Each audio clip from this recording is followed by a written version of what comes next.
حکمت عملی تیار کی ہے جس کے مطابق نواز شریف صاحب اس کو فالو کرتے ہوئے پاکستان لاہور پہنچیں گے؟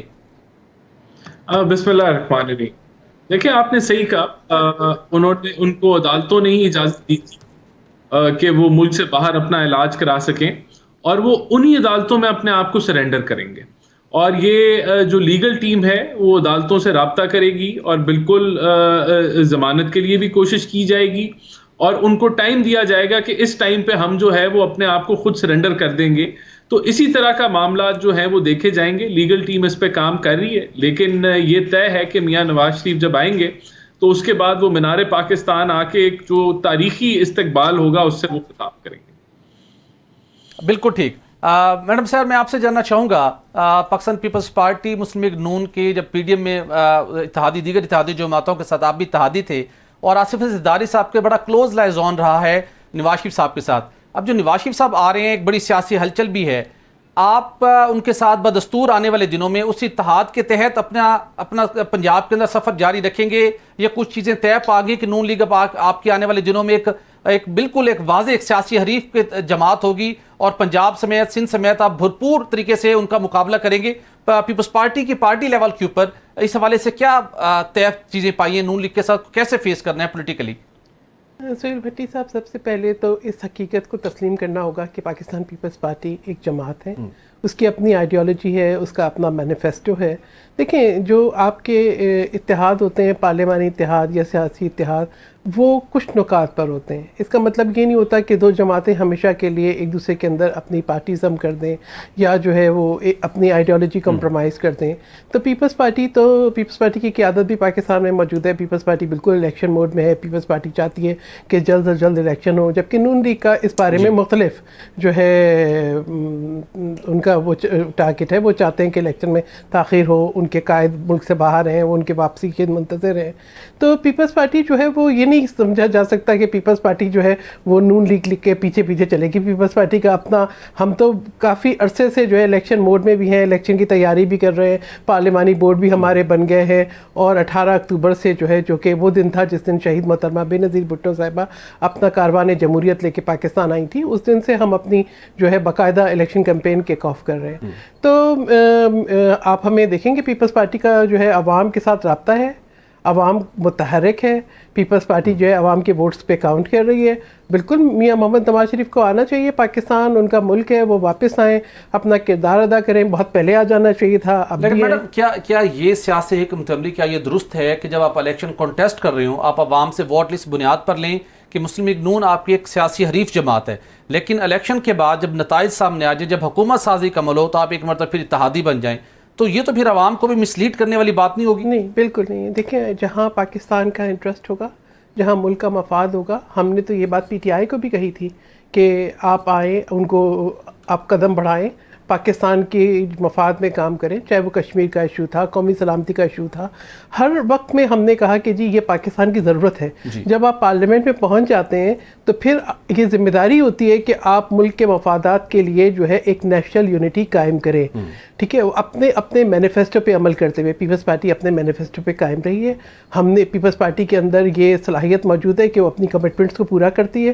پیپلز پارٹی کے اندر یہ صلاحیت موجود ہے کہ وہ سب کو ساتھ لے کے چل سکتی ہے. آپ بتائیں کہ کیا جب سلالہ چیک پوسٹ پہ حملہ ہوا اور پیپلز پارٹی کی حکومت تھی تو کیا ہم نے ایک نیشنل یونٹی ڈیمونسٹریٹ نہیں کی پاکستان کے پارلیمنٹ سے؟ جب 18ویں امینڈمنٹ پاس ہوئی تو کیا نیشنل یونٹی ڈیمونسٹریٹ نہیں کی؟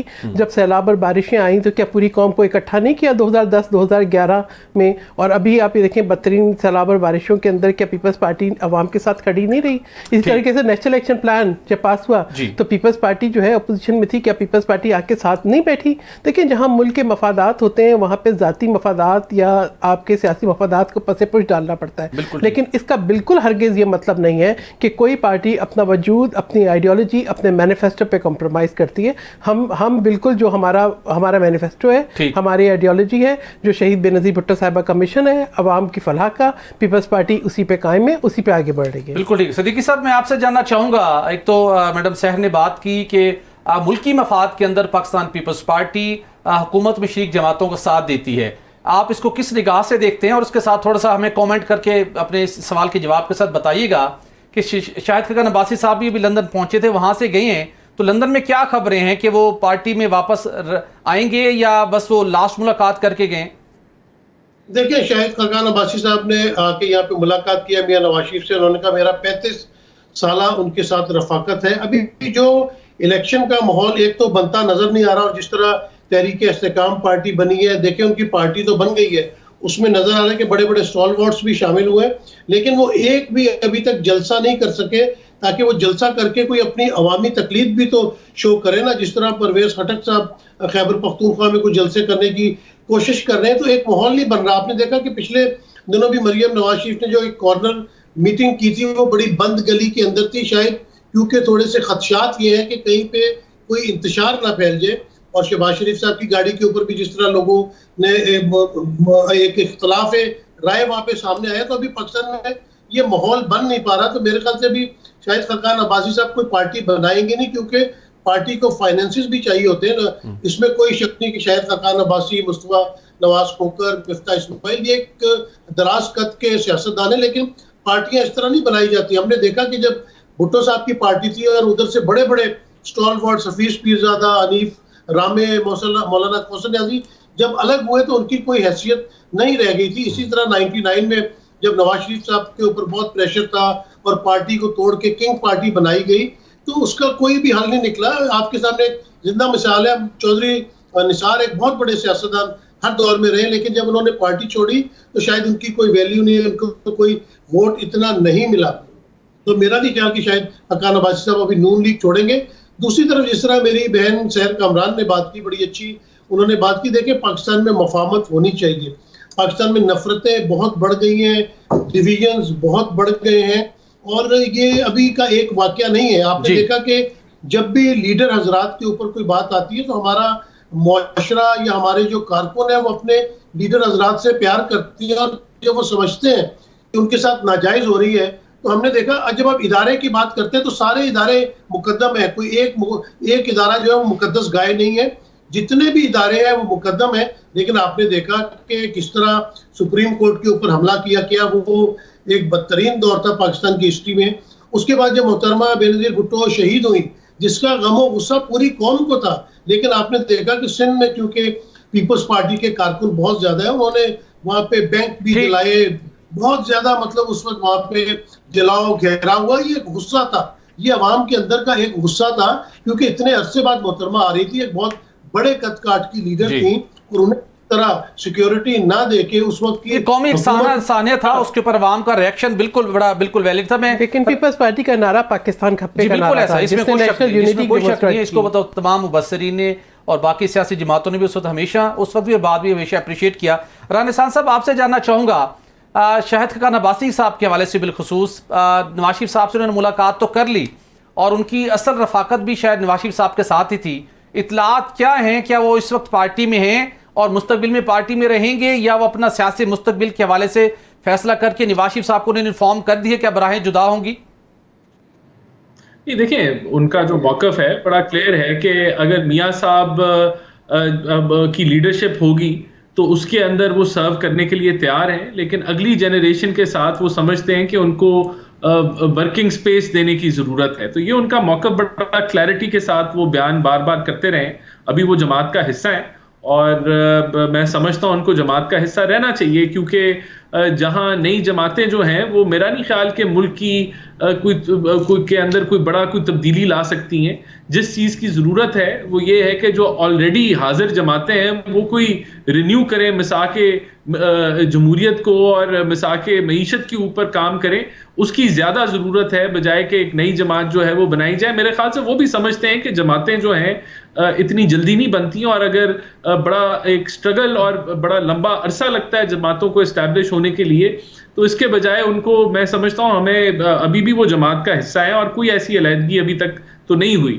اور میرا تو یہی ایڈوائز ہوگی ود ان مائی پارٹی کہ ہمیں ایک دوسرے کو اگر کسی کا اختلاف ہے تو اس کو دور کر کے ہمیں آگے بڑھنا چاہیے پارٹی کے مفاد کے لیے. یعنی اگر نواز شریف صاحب چوتھی مرتبہ وزیر اعظم بن جاتے ہیں تو شاہد خاقان عباسی ہمیں کیبنٹ میں یا حکومت میں نظر آئیں گے؟ دیکھیں بالکل یہ تو ان کے اپنے الفاظ ہیں نا کہ میں میاں صاحب کے ساتھ بالکل کام کرنے کے لیے تیار ہوں, اور وہ میرے لیڈر ہیں. یہ تو وہ کہہ چکے ہیں, ہر دفعہ وہ کہتے ہیں کہ میاں صاحب میرے لیڈر ہیں. بالکل ٹھیک. دوسرا سر, لاہور ہائی کورٹ میں آج ایک رپورٹ جمع کروائی گئی ہے نواز شریف صاحب کی صحت سے متعلق, جس میں بتایا گیا کہ نواز شریف صاحب کو شوگر, دل کا عارضہ اور دیگر امراض لاحق ہیں. وہ اسی اپنے علاج معالجے کے لیے ہی 4 سال قبل لندن گئے تھے اور ابھی بھی ان کو مختلف امراض لاحق ہیں. انہوں نے چوتھی مرتبہ پاکستان کا وزیر اعظم بھی بننا ہے, پاکستان میں سیاسی سرگرمیوں میں شرکت بھی کرنی ہے. تو کیا ہم توقع رکھیں کہ ان کا لندن اور پاکستان کے مابین فریکوینٹلی ٹریٹمنٹ کے نام کے اوپر ان کے وزٹس جاری رہیں گے, چونکہ ابھی بھی ان کی طبیعت ٹھیک نہیں ہے؟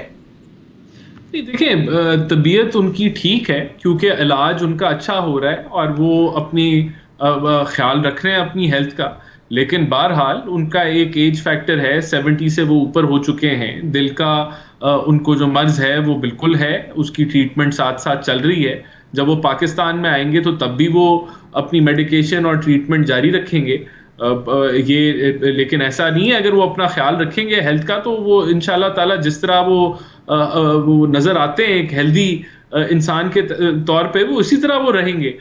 لیکن یہ جو حقائق ہیں وہ سبمٹ کرا دیے لاہور ہائی کورٹ میں. یہ ساری میڈیکل رپورٹس ہیں, پروف کے ساتھ, ایویڈنس کے ساتھ وہ جمع کرا دی گئی ہیں. بالکل ٹھیک. وہ علاج یہاں بھی چلے گا. پاکستانی عوام یہ بڑا پرزور مطالبہ کرتے ہوئے آج کل ہمیں دکھائی دیتی ہے کہ کوئی بھی کسی بھی سیاسی جماعت کا سربراہ ہو, ہمارے منتخب نمائندے ہوں, وہ اپنا جو ان کو امراض لاحق ہیں ان کا علاج پاکستان میں کیوں نہیں کرواتے؟ اگر پاکستان میں ہاسپٹل بہتر نہیں ہے تو جب وہ اقتدار میں آتے اس لیول کے ہاسپٹل کیوں نہیں بناتے کہ ان کو لندن جا کر یا کسی اور ملک جا کر, دبئی جا کر علاج نہ کروانا پڑے, پاکستان میں ہی وہ اپنا علاج معالجہ کروائے؟ یہ کیوں اتنا زیادہ ڈسپیرٹی ہے؟ نہیں دیکھیں, یہ بات میں اس کو اس لیے ایکسیپٹ نہیں کرتا کیونکہ ان کے تو اپنے ہسپتال ہیں, میڈیکل کالج ہے, تو اپنا پرائیویٹ ہسپتال, ان کا اتفاق ہسپتال جو ہے وہ اپنا ہے. تو وہ اگر ان کو, اور سرکاری ہسپتال بھی بڑے زبردست ہیں, ایسے نہیں ہے کہ کم ہے, لیکن یہ ایک پرسنل چوائس ہوتی ہے. ڈاکٹر آپ کو پہلے دن سے لے کے چل رہا ہوتا ہے تو آپ پریفر کرتے ہیں کہ آپ اس سے کرا لیں. لیکن یہ ایسا نہیں ہے کہ پاکستان میں اچھے ہسپتال نہیں ہیں. گورنمنٹ سیکٹر میں بھی بہت زبردست ہسپتال بنائے, ہم نے بنائے ہیں. یہ FIC بنایا ہے فیصل آباد میں, 4 نئے ہسپتال ہم نے 10 سالوں کے اندر, جو پنجاب کی حکومت تھی وہ ہم نے ایڈ کیے, ایکسٹینشنز کی. تو ہر قسم کا علاج. تو پھر سر عوام یہ توقع رکھے کہ آئندہ میاں نواز شریف صاحب, شہباز شریف صاحب لندن کی بجائے پاکستان سے ہی اپنا علاج معالجہ کروائیں گے؟ دیکھیں, علاج کرانا پرسنل چوائس ہے کہ آپ نے کس ڈاکٹر سے علاج کرانا ہے.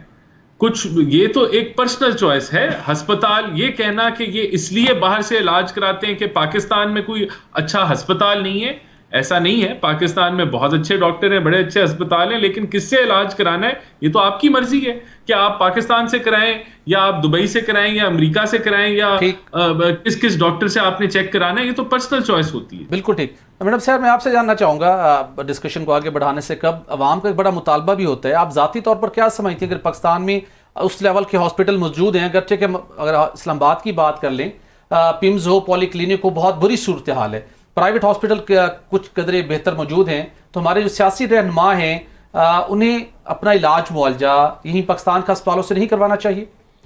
دیکھیں, سندھ کے اندر تو میں سمجھتی ہوں کہ state of the art health facilities ہیں. اب دیکھیں, روبوٹک سرجری بھی ہے, سائبر نائف بھی ہے, لنگ اور جو ہے وہ لیور ٹرانسپلانٹ بھی ہو رہا ہے, کڈنی ٹرانسپلانٹ بھی ہے. تو ہم سندھ کے اندر تو ہم نے بہت زیادہ فوکس کیا ہے کہ health facilities state of the art free of cost تمام شہریوں کو, نہ صرف سندھ کے بلکہ پاکستان بھر کے, بلکہ باہر سے بھی لوگ آتے ہیں علاج کرانے. اور آپ یہ دیکھیں کہ زیادہ تر آصف علی زرداری صاحب جو ہیں ان کی ٹریٹمنٹ وہیں پہ کراچی میں جو ہے وہ بالکل وہاں پہ ہوتی ہے. ہاں, اب یہ ہوتا ہے کہ جس چیز کو میں بیماری کے اوپر کوئی سیاست یا کوئی سیاسی اسٹیٹمنٹ نہیں دینا چاہتی, لیکن یہ ہوتا ہے کہ آپ یہ دیکھیں کہ وہ کمپیلنگ حالات جس کے اندر سیاستدانوں کو مجبور کیا جاتا ہے کہ وہ ایگزائل پہ جائیں گے, ایسے حالات پیدا کیے جاتے ہیں. اگر اس دوران اگر ان کی کوئی ٹریٹمنٹ شروع ہو جاتی ہے, ان کی فائل کہیں کسی ہوتی ہے, کہیں باہر ہوتی ہے, تو پھر وہ یہ ہوتا ہے کہ اس کی ریفرنس یا اس ڈاکٹر سے کنسلٹیشن لازمی ہو جاتی ہے. لیکن ادروائز ان روٹین آپ یہ دیکھیں کہ آصف علی زرداری صاحب جب بھی بیمار ہوئے, زیادہ تر جو ہے وہ ضیاء الدین ہاسپٹل میں یا سندھ کے ہاسپٹلس کے اندر وہیں پر وہ جاتے ہیں. اور ہم سب لوگ بھی پاکستان کے ہی ہاسپٹل پہ وہ پیپلز پارٹی کی برقی قیادت کو بھی کبھی پریشرائز کیا گیا ہے کہ وہ بیرون ملک جائیں علاج معالجے کے نام پر؟ نہیں, آپ یہ دیکھیں خورشید شاہ صاحب ان کی ٹریٹمنٹ یہیں پہ ہوئی, ٹھیک ہے. اسی طریقے سے زیادہ تر, اس لیے کہ میں بتا رہی ہوں سندھ کے اندر state of the art health facilities ہیں. شاید آپ لوگ یہاں بیٹھ کے دیکھتے نہیں ہیں, لیکن میں تو خود جیسے سکھر کا NICVD دیکھوں یا باقی کی جو ہے تو ایسا لگتا ہی نہیں ہے کہ آپ کسی پاکستان کے ہاسپٹل میں جو کلیننگنیس ہے, جو فیسلٹیز ہے, جو ڈاکٹرز کی کیپیسٹی ہے, اسی طرح سے آپ اس کو دیکھیں گورنمنٹ ہاسپٹل کو, آپ گیمس کو دیکھیں, آپ جو ہے وہ دیکھیں, مطلب یہ کہ بہترین ہیلتھ فیسلٹیز, ہر وہ ٹریٹمنٹ جو ہے, ایشیا کا سب سے بڑا ٹراما سینٹر ہے. NICVD تو میں سمجھتی ہوں ایک بلیسنگ ہے پورے, یعنی ہر جگہ پہ یا تو ہاسپٹل ہے یا اس کے سیٹلائٹ یونٹس ہیں, تو ایک فیسلٹی ہے جو سندھ کے عوام کو حاصل ہے. تو یہ کہ میں سمجھتی ہوں کہ ہاں اگر کوئی ایسی پیچیدگی ہوتی ہے جہاں پر آپ یہ سمجھتے ہیں کہ یہاں پہ آپ کو ایکسپرٹ اوپینین چاہیے یا آپ کی فائل کہیں باہر ہے تو اسے کنسلٹیشن میں کوئی حرج نہیں ہے. بالکل ٹھیک, بالکل ٹھیک. ناظرین یہاں پر ایک بریک لیں گے اور بریک کے بعد آپ کو بتائیں گے کہ لاہور کے اندر تو حرارت مسلسل بڑھ رہا ہے اور مینار پاکستان پر جب نواز شریف پہنچیں گے تو وہاں پر کون کون تقریر کرے گا.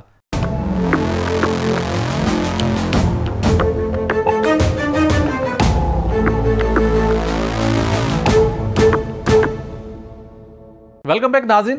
21 اکتوبر کو جب مسلم لیگ نون کے قائد نواز شریف صاحب پہنچیں گے لاہور تو وہاں سے کس طریقے سے وہ مینار پاکستان پہنچیں گے. ذرائع کا یہ کہنا ہے کہ ان کو ہیلی کاپٹر کے ذریعے سے مینار پاکستان لایا جائے گا اور جو ایک ہدف مقرر کیا گیا ہے, صرف لاہور شہر سے 1.5 لاکھ لوگوں کو مینار پاکستان لانے کا ہدف مقرر کیا گیا. اس کے ساتھ باقی تمام ڈسٹرکٹس کے لیے بھی مختلف یونین کونسل لیول کے اوپر ٹارگٹس بنائے گئے ہیں, پھر اس کے ساتھ حلقہ وائز اور پھر ڈسٹرکٹ لیول, تحصیل ڈسٹرکٹ لیول کے اوپر. تو وہ تمام انتظامات بڑے آرگنائز طریقے سے مکمل کیے گئے. اور اس کے ساتھ ذرائع کا یہ بھی کہنا ہے کہ جب نواز شریف صاحب مینار پاکستان پہنچیں گے, ان کے پہنچنے کے بعد صرف ایک ہی تقریر ہوگی جو کہ نواز شریف صاحب کریں گے اور اس کے اندر وہ آئندہ کلائح عمل اور پاکستان کی معاشی ترقی کا ایک ویژن دیں گے اور ایک تقریر کرنے کے بعد وہاں سے وہ روانہ ہو جائیں گے. رانا احسان صاحب, میں آپ سے جاننا چاہوں گا, آپ کی معلومات کے مطابق کتنے لوگوں کو مینار پاکستان اکٹھا کرنے کا پارٹی نے ہدف دیا ہے اور کس حد تک آپ پر امید ہیں کہ اتنے لاکھوں لوگوں کو لا کر آپ مینار پاکستان پر ایک بڑا جلسہ کرنے میں کامیاب ہو پائیں گے؟ دیکھیں, میں آپ کو یہ ضرور کہہ سکتا ہوں کہ یہ ایک تاریخی جلسہ ہوگا اور ریکارڈ عوام جو ہے وہ باہر نکلے گی اپنے قائد کے استقبال کرنے کے لیے اور پورے پاکستان سے لوگ آئیں گے انشاءاللہ. پنجاب سے ظاہر سی بات ہے میجر شو تو یہ لاہور کا ہوگا, لیکن ہم نے اپنی جو تنظیم ہے, جو جماعت ہے, اس کو مریم نواز صاحبہ نے متحرک کیا ہے اور فل پارٹیسپیشن ہوگی اور یہ نمبر گیم کتنی ہوگی, لاکھوں میں تعداد ہوگی انشاءاللہ. ایک بڑا مجمع ہوگا جیسا پہلے نہیں دیکھا گیا ہوگا. تو ریکارڈ مجمع کے ساتھ وہ انشاءاللہ قوم واپس آئیں گے. اور صحیح کہہ رہے ہیں آپ کہ وہ وایا ہیلی کاپٹر کے ذریعے ان کو مینار پاکستان لایا جائے گا اور یہ ایک ہی مین تقریر ہوگی. تو یہ کوئی گھنٹوں پہ مبنی یہ پروگرام نہیں ہوگا. میاں صاحب کی ایک میجر تقریر ہوگی اور اس سے آگے پیچھے تھوڑا بہت جو ایک معاملہ ہوتا ہے وہ چلے گا. تو میاں صاحب ہی مین مقرر ہوں گے اس دن. رانا صاحب, نون لیگ کا لاہور گڑھ ہے اور وہاں پر یقینی طور کے اوپر آپ کے بہت سے نون لیگ کے چاہنے والے ہوں گے, تو ان لوگوں کو ایئرپورٹ سے مینار پاکستان آنے تک مختلف مقامات کے اوپر نواز شریف صاحب کو ویلکم کرنے کا موقع نہیں ملنا چاہیے تھا اگر وہ بائی روڈ آتے؟ دیکھیں, یہ ساری چیزیں ڈسکس ہوئیں اور سب سے پہلا ایشو تو یہ ہے کہ اگر ہم ایئرپورٹ پہ ویلکم کرتے تو وہاں کوئی اتنا بڑا گراؤنڈ نہیں ہے جہاں سب لوگ اکٹھے ہو جاتے ہیں.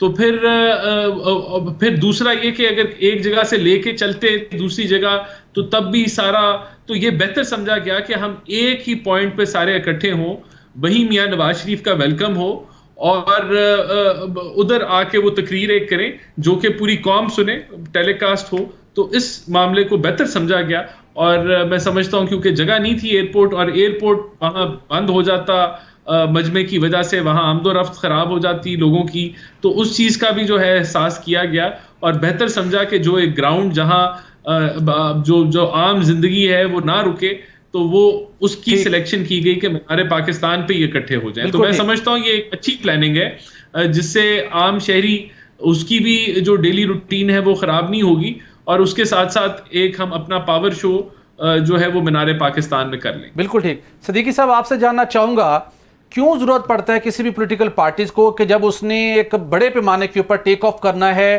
دوبارہ اس نے قومی سطح کے اوپر اگر اس کا پلان ہے کہ میں نے اس کو لیڈ کرنا ہے, تو اس کو مینار پاکستان پر آ کر ایک جلسہ کرنے کی ضرورت پیش آتی ہے. 2012 ہو, پاکستان تحریک انصاف نے ایک بڑا جلسہ کیا اور اس کے بعد انہوں نے اپنے سیاسی سفر کو بہت زیادہ وسعت دی, اقتدار میں بھی پہنچے.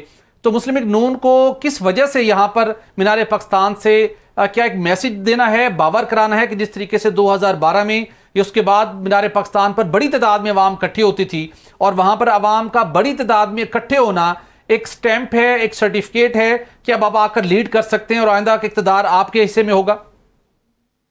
دیکھیں سہیل بھٹی, جب بھی کسی بڑے شہر میں کوئی جلسہ کیا جاتا ہے, اگر آپ کراچی کی مثال لے لیں تو وہاں پہ قائد اعظم کے مزار کو چنا جاتا ہے کیونکہ وہ ایک بہت بڑی حیثیت رکھتا ہے اس شہر کے حساب سے. اگر کسی نے پنڈی میں کرنا ہے تو وہ لیاقت باغ جائے گا. لاہور کی اہمیت یہ ہے کہ آپ شاید بھول گئے کہ جب 87-88 میں محترمہ شہید بے نظیر بھٹو صاحبہ ایگزائل سے واپس آئی تھیں تو ایک بہت اس کے ساتھ تاریخی جلوس کے ساتھ جو ہے وہ اپنا داتا دربار سے ہوتی ہوئی مینار پاکستان پہنچی تھی. تو لاہور میں جو ہے وہ ایک آئیکن ہے کہ مینار پاکستان پہ جلسہ کیا جائے. دوسرا جس طرح 2-3 باتیں میں سہیل بھٹی کہنا چاہوں گا. دیکھیں میرے لیے لیڈر حضرات جو ہے وہ بہت احترام کے قابل ہیں, لیکن یہ جو پریسیڈنٹ قائم کیا جا رہا ہے نا, مطلب کبھی زندگی میں پاکستان کی ہسٹری میں یہ نہیں ہوا کہ ایک مجرم ہو اور اس کو 50 روپے کے اسٹامپ کے اوپر ملک سے باہر بھیج دیا گیا ہو اور پھر وہ 4 سال تک واپس نہیں آتا, اور جب وہ واپس آ رہے ہیں تو ان کو ایک جلسے کی طرح کرنے کی اجازت دی جا رہی, جس طرح غلام مصطفیٰ کھر کے اوپر الزامات دہشت گردی کے, جب وہ ایگزائل سے واپس آئے تو انہوں نے سرنڈر کیا, وہ جیل گئے اور پھر وہاں سے ضمانتیں ہوئیں. اسی طرح کہ مرتضیٰ بھٹو کے اوپر بھی طیارہ اغوا کیس اور دہشت گردی کے بے شمار مقدمات تھے, لیکن جب وہ پاکستان آئے تو انہوں نے پہلے جو ہے وہ ان کو گرفتار کیا گیا, اس کے بعد ان کو ضمانتیں ہوئیں. تو ہونا تو یہ چاہیے تھا کہ نواز شریف صاحب بالکل پاکستان چاہتے ہیں, ان کا اپنا ملک ہے اور وہاں جا کے پہلے وہ اپنی گرفتاری پیش کرتے ہیں, اس کے بعد ان کو ضمانتیں ملتی ہیں عدالت سے, اس کے بعد وہ جلسہ جلوس کرتے ہیں. تو یہ جو پریسیڈنٹ طے کیا جا رہا ہے میرے خیال سے یہ اچھا نہیں ہے. میدان بالکل خالی ہے, اپوزیشن آپ کو کہیں نظر نہیں آ رہی. ابھی آپ اس سے پہلے جس طرح علاج معالجے کی بات کر رہے تھے, میں کہتا ہوں اللہ تعالیٰ سب کو صحت دے, لیکن ہم نے 1.5 سال جب شہباز شریف صاحب حکومت میں رہے تو ہم نے کبھی ان کی کمر کا درد نہیں سنا, ہم نے کبھی ان کی کوئی بیماری نہیں سنی, بلکہ ہم نے ان کو بیڈمنٹن, ٹیبل ٹینس کھیلتے ہوئے دیکھا. اللہ تعالیٰ صحت, مجھے اس بات پہ اعتراض نہیں, میں پاکستانی عوام کے ساتھ آپ کا پوائنٹ آ گیا, میں سمجھ گیا ہوں.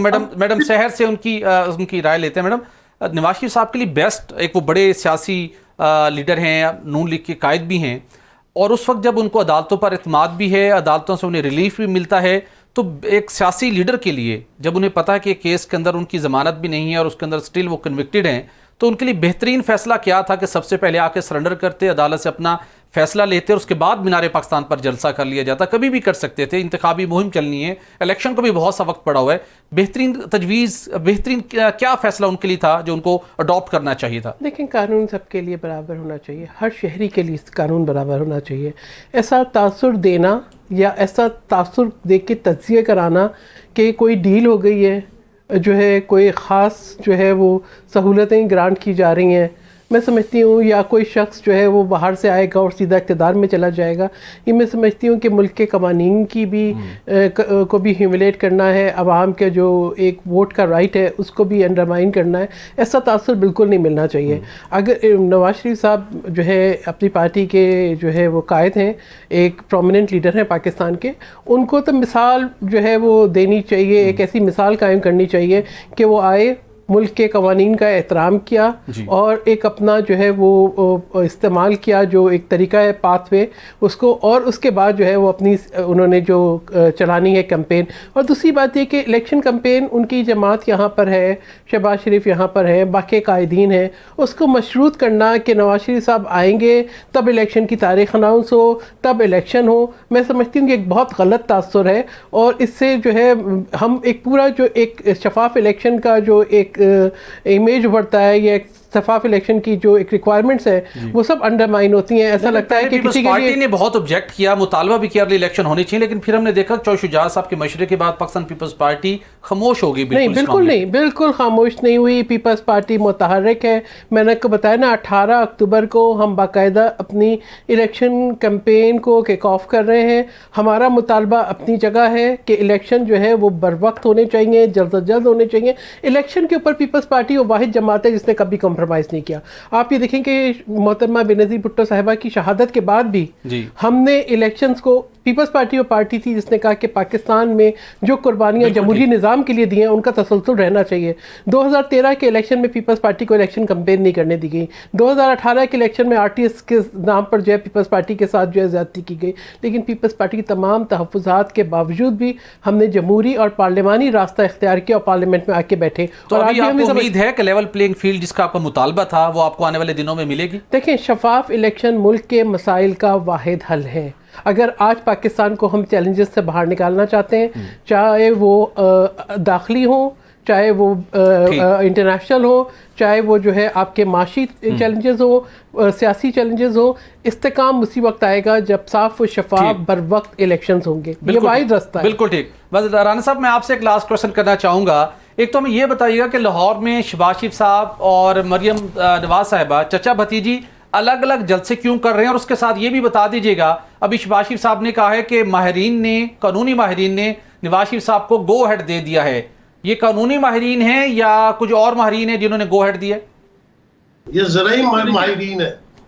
ہمارا تو جو سوال ہے وہ عدالتوں سے ہی ہے، اور عدالتوں کے ساتھ ہمارے جو قانونی ماہرین ہیں وہی ڈیل کر رہے ہیں.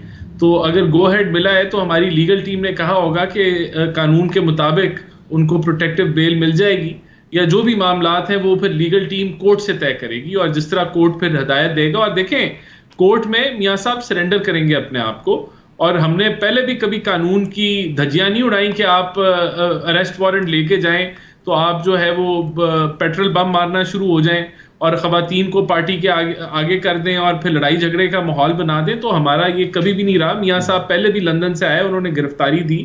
ابھی بھی ہم قانون کے مطابق، عدالتوں کے مطابق چلیں گے.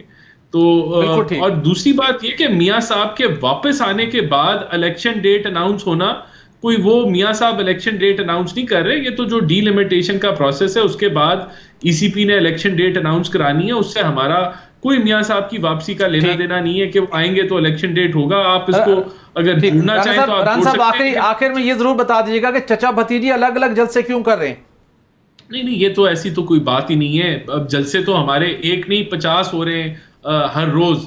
اگر آپ ہمارے سوشل میڈیا کو فالو کریں تو پورے پاکستان میں ایکٹیویٹیز ہو رہی ہیں. تو ہر بندہ میکسیمم اپنی کوشش کر رہا ہے کہ زیادہ سے زیادہ جگہوں پہ پہنچے اور وہاں موبلائزیشن ہو. تو میاں صاحب، شہباز صاحب اپنی محنت کر رہے ہیں، مریم بی بی اپنی محنت کر رہے ہیں، باقی پارٹی کے پارلیمنٹیرینز اپنی محنت کر رہے ہیں. بالکل ٹھیک. یہ سب لوگ جو ہے ایک فوکس کے ساتھ میاں صاحب کے ویلکم کے لیے کام کر رہے ہیں. بالکل ٹھیک. ران صاحب آپ کا بہت شکریہ. نظیم صدیقی صاحب آپ نے لندن سے جوائن. شکریہ میڈم سحر کامران صاحبہ، آپ کا بھی بہت شکریہ. ناظرین یہاں پر ایک بریک لیں گے اور بریک کے بعد بات کریں گے کہ special investment facilitation council Pakistan میں شارٹسٹ ٹرم کے اندر $10 ارب سے زائد کی غیر ملکی سرمایہ کاری لانے کے لیے کن اقدامات کے اوپر فوکس کر چکی ہے اور آنے والے دنوں میں کون سے بڑے فیصلے ہونے جا رہے ہیں.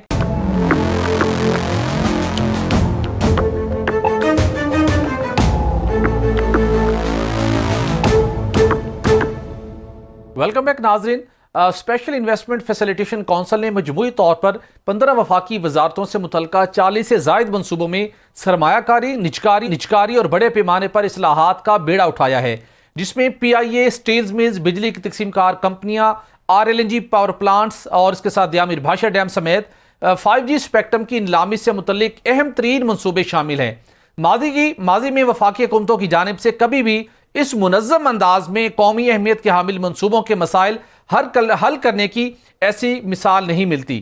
پاکستان کی معیشت کی بات کریں تو پاکستان اس وقت بدترین معاشی مشکلات کا شکار ہے. پاکستان کو اس بحران سے نکالنے کے لیے army chief general Asif Munir اور نگراں وفاقی حکومت اہم کردار ادا کر رہی ہے. پاکستان میں غیر قانونی تجارت، سمگلنگ، ذخیرہ اندوزی اور سٹے بازی کے خلاف بھی بھرپور کارروائیوں کا سلسلہ جاری ہے، جس کے مثبت اثرات سامنے آ رہے ہیں. ڈالر کی الٹی گنتی جاری ہے، جس سے پیٹرولیم مصنوعات کی قیمتوں اور مہنگائی کی شرح میں کمی کی نوید سنائی جا رہی ہے. حالیہ اقدامات کے نتیجے میں ڈالر 6 ماہ کی کم ترین سطح پر آ چکا ہے.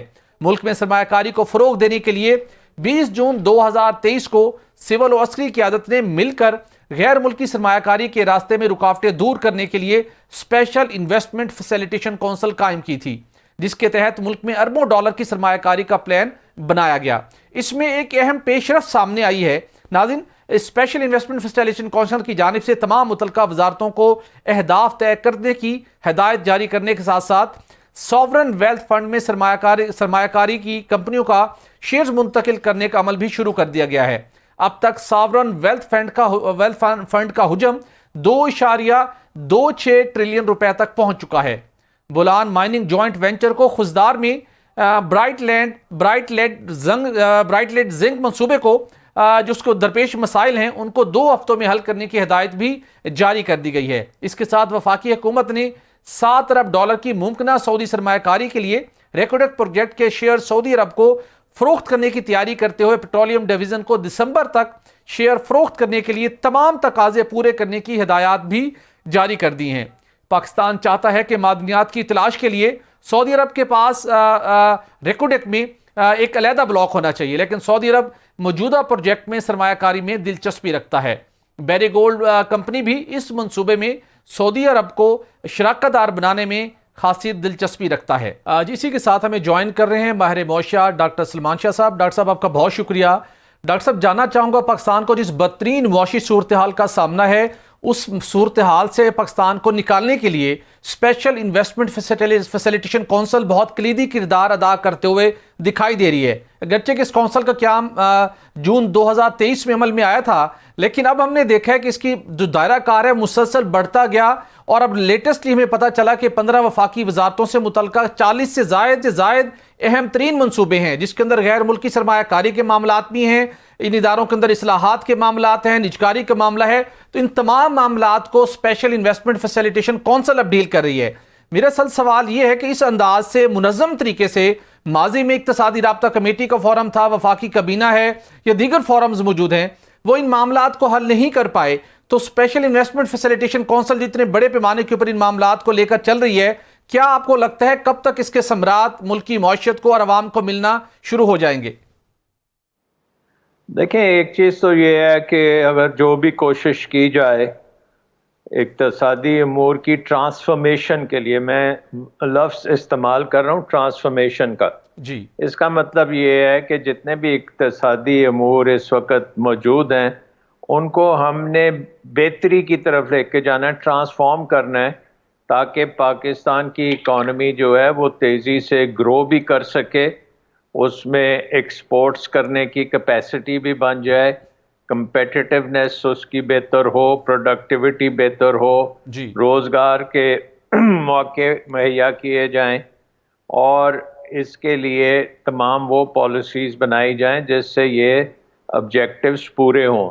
سو نمبر 1 آئی تھنک کہ بہت ضروری ہے کہ ہمیں پاکستان کے مجموعی طور پہ جو اقتصادی آبجیکٹیوز ہیں وہ بڑی کلیئرلی رکھ دینے چاہیے۔ جی، کچھ آبجیکٹیوز ہمارے بڑے شارٹ رن ہیں اور کچھ ذرا لمبی مدت کے ہیں، درمیانی مدت کے ہیں۔ شارٹ رن میں تو ہمارا مسئلہ بیسکلی یہ ہے کہ ہم نے قرضوں کی ادائیگیاں بہت کرنی ہیں بیرون ملک، جی، اور ان کا بندوبست کرنا ہے کہ وہ جب وہ ادائیگی کا وقت آئے تو یہاں تو ادائیگی ہو جائے، یہاں اس سے پہلے کوئی رول اوور ٹائپ چیز ہو جائے، اور قرضوں کی جو ہے ایک قسم کی میں یہ کہوں گا کہ ری اسٹرکچرنگ کی پاسبلٹی نکلے کہ ہم ڈیفالٹ کے بغیر آگے چلتے چلے جائیں۔ یہ تو پہلا ایک آبجیکٹو ہونا چاہیے۔ اسی کے ساتھ میں جاننا چاہوں گا جو ہم غیر ملکی سرمایہ کاری کی توقع کر رہے ہیں، اس کے ساتھ ساتھ مختلف منصوبوں کی نجکاری کو فاسٹ ٹریک پہ کر رہے ہیں، کیا اس کا ایک آبجیکٹیو یہ بھی ہے کہ جس سے ہمیں آمدن حاصل ہوگی، جو غیر ملکی قرضوں کی ادائیگی کرنی ہے کمنگ ڈیز میں، وہ ہم کر پائیں؟ کیا یہ بھی اس کے ساتھ انٹر لنک ہے؟ دیکھیں، ڈیٹ اسٹریٹجی جو ہے وہ اس میں یہ بالکل ایک بہت امپورٹنٹ کمپوننٹ ہے کہ ہم نجکاری کر کے جو اگر کچھ اس سے حاصل ہوتا ہے اس سے ہم اپنے قرضے پے آف کریں، اور وہ ایک قسم کا ڈیٹ ری پروفائلنگ آپ کی ہو، اور آپ نے اپنی پرائیویٹائزیشن کے ذریعے آمدن سے ان قرضوں کو پے آف کیا کریں۔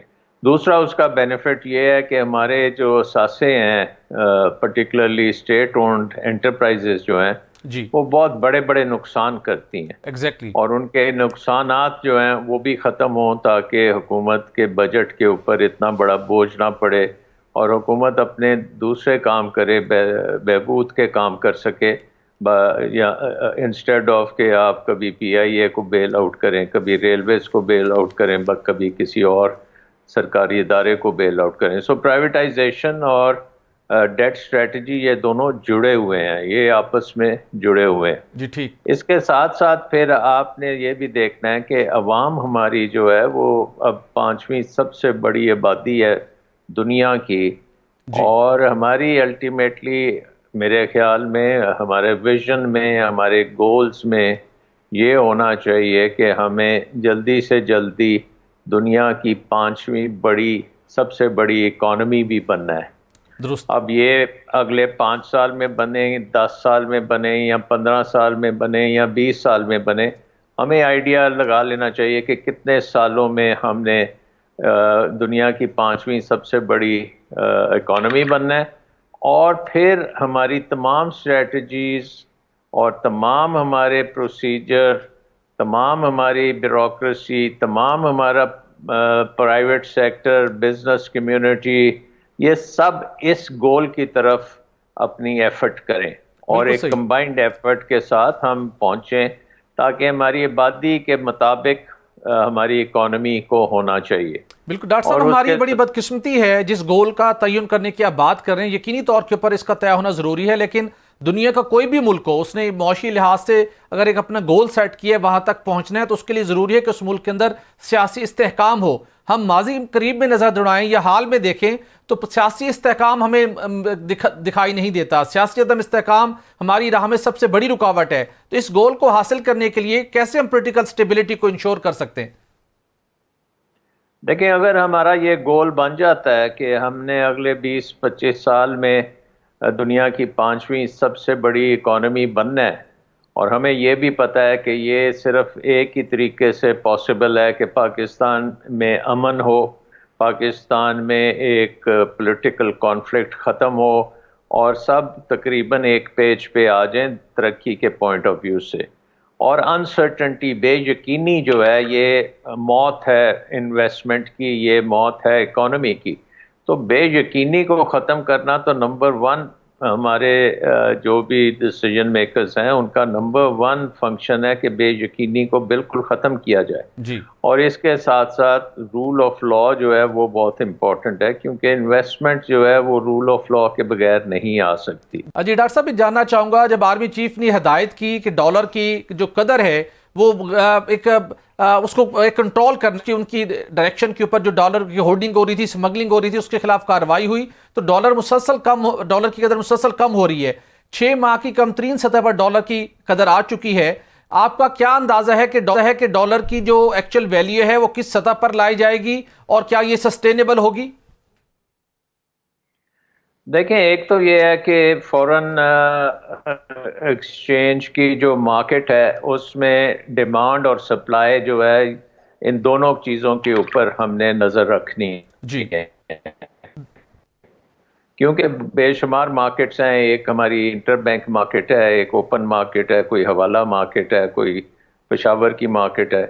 تو یہ مارکیٹس میں سپلائی اور ڈیمانڈ ہوتی ہے.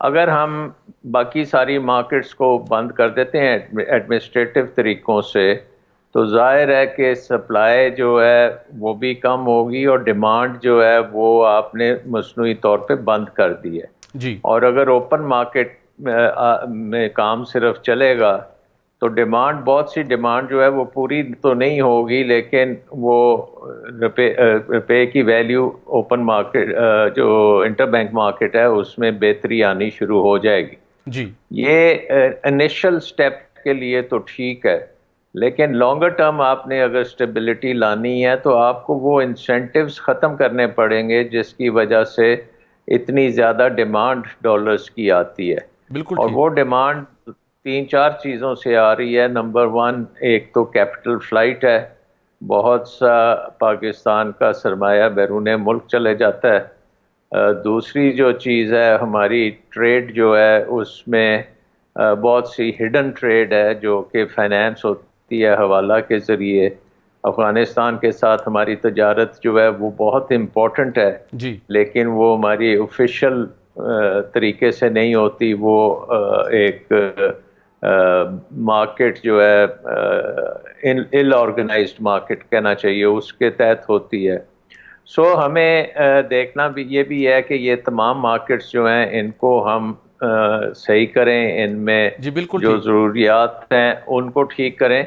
اور اس میں جو ایک سب سے بڑا انسینٹیو ہے ان ساری چیزوں کو ایک قسم کا جو پروموٹ کرتی ہے بلیک مارکیٹ کو، وہ ہمارے ملک کا ٹیرف سٹرکچر ہے.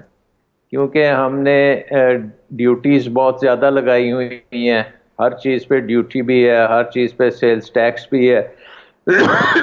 تو ایک بہت بڑا انسینٹیو ہوتا ہے کہ وہ ڈیوٹیز اور سیلز ٹیکس وغیرہ سے اگر بچ سکتے ہیں تو وہ پھر ان آرگنائزڈ مارکیٹ جو ہے وہ چل بالکل ٹھیک. ڈاکٹر صاحب آپ کا بہت شکریہ. یقینی طور پر ہمیں اپنے ٹیرف پر بھی نظر ثانی کی ضرورت ہے، اور اس کے ساتھ ساتھ جو ڈالر کے حوالے سے ایکشنز ہوئے جو اس کی بالخصوص جس سے اس کی جو ڈیمانڈ ہے ایک ریلسٹک اس موڈ میں اب چلی گئی ہے، تو اس کے اوپر بھی کڑی نظر رکھنے کی ضرورت ہے تاکہ جو پاکستان کی معیشت کو، عوام کو اور بالخصوص جو مہنگائی کو کنٹرول کرنے کے اندر ڈالر کی قدر رول پلے کر سکتی ہے وہ انشور ہو سکے اور عوام کو اس کا حقیقی معنوں میں اس کا ریلیف بھی مل سکے.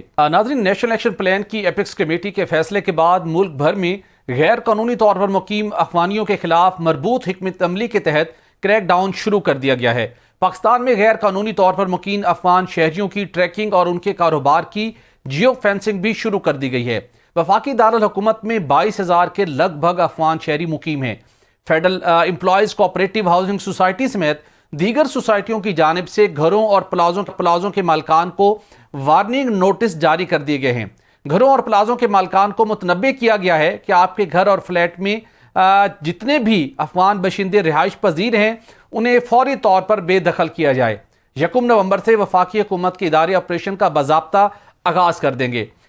جس مالک کے مکان کے گھر یا اپارٹمنٹ میں افغانی فیملی رہائش پذیر ہوئی تو اس کے خلاف سخت کارروائی کی جائے گی. اسی طرح پنجاب میں 4 شیڈول میپنگ میں 2,291 افغان تربیت یافتہ انتہا پسندوں کی نشاندہی بھی کر لی گئی ہے، جبکہ افغان جیلوں سے رہا ہونے والے 541 افراد کو بھی واچ لسٹ میں شامل کیا گیا ہے.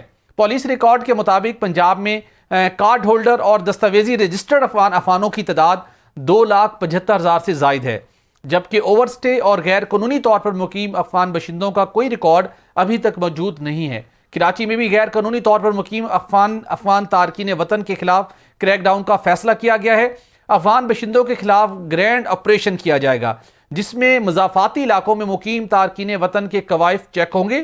پولیس رپورٹ کے مطابق سندھ میں 10 لاکھ افغان موجود ہیں جن کی زیادہ تر تعداد کراچی میں مقیم ہے. ذرائع کا کہنا ہے کہ کراچی میں کیے جانے والے گرینڈ آپریشن انفارمیشن بیسڈ ہوگا اور غیر قانونی طور پر پاکستان آنے والے افغان باشندے ڈی پورٹ ہوں گے. اس حوالے سے حساس ادارے، پولیس اور FIA کے حکام انفارمیشن شیئرنگ کریں گے. اس کے ساتھ ساتھ 1 نومبر سے کوئی بھی ایسے پاکستانی جو ایسے افغان شہریوں کے ساتھ جو غیر قانونی طور پر مقیم ہیں کوئی کاروبار کرنے میں ملوث پائے گئے تو ان کے خلاف کارروائی ہوگی. اب تقریباً 25 دن باقی رہ گئے ہیں جس عرصے کے دوران تمام افغانیوں کو جو غیر قانونی طور پر پاکستان میں مقیم ہیں ان کو پاکستان سے بے دخل ہونا لازم ہو چکا ہے. ناظرین، پروگرام کا وقت ختم ہو جاتا ہے، اجازت دیجیے، اللہ حافظ.